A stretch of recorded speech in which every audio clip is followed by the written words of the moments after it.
დღეს ჩვენ ვიმყოფებოდით შიდა ქართლში და იმერეთის რეგიონში, სადაც გავეცანით იმ პროექტებს, რომელსაც ინფრასტრუქტურის სამინისტროს სხვადასხვა საქვეუწყებო ორგანიზაციები ახორციელებენ, დავათვალიერეთ სკოლის მშენებლობები, ასევე ვიმყოფებოდით მულტიფუნქციური კომპლექსის მშენებლობის ადგილას, სადაც პროექტანტთან ერთად გავიარეთ გარკვეული დეტალები და ვფიქრობ, რომ ძალიან სასიხარულო და მნიშვნელოვანი არის, რომ გორში გვექნება ერთ-ერთი ყველაზე დიდი საქართველოში მულტიფუნქციური კომპლექსი, რომელშიც იქნება მოქცეული ყველა სპორტული აქტივობებისთვის, კულტურული აქტივობებისთვის სივრცე, ასევე ვიმყოფებოდით ხაშურში, სადაც ვნახეთ პროექტი, რომელიც მიმდინარეობს გაერთიანებული წყალმომარაგების კომპანიის მხრიდან ხორციელდება. ხაშურს სულ მალე იქნება 24 საათიანი წყალმომარაგება, გამართული საკანალიზაციო სისტემა და ვფიქრობ, რომ ეს ამ ქალაქისთვის არის ძალიან მნიშვნელოვანი. დღეს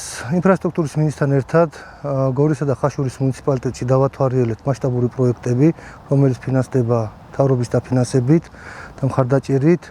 მოვინახულეთ გორში საბავშვო ბაღების მშენებლობა, სკოლების მშენებლობა, რომელიც ამ ეტაპზე მიმდინარეობს გრაფიკის მიხედვით. ასევე მოვინახულეთ ტერიტორიები გორის მუნიციპალიტეტში და ხაშურის მუნიციპალიტეტში, სადაც უნდა განთავსდეს და მოეწყოს სპორტული ინფრასტრუქტურა, როგორც მრავალფუნქციური სპორტული კომპლექსი, ასევე ტექნიკური სტადიონები.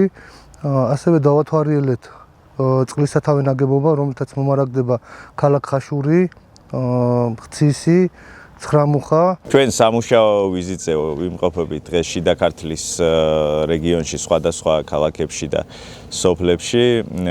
მიმდინარე მშენებლობები მოვინახულეთ და განვიხილეთ საკითხები საგანმანათლებლო დაწესებულებების, ასევე უკვე პროექტირების ფაზაში არის, როგორც იცით, სპორტული ინფრასტრუქტურის ნაწილში, როგორც მულტიფუნქციური ცენტრი, ასევე ტექნიკური სტადიონების და სწორედ ამ პროექტებზე, ლოკაციებზე ვიყავი და პროექტანტებთან ერთად განვიხილეთ მიმდინარე საკითხები.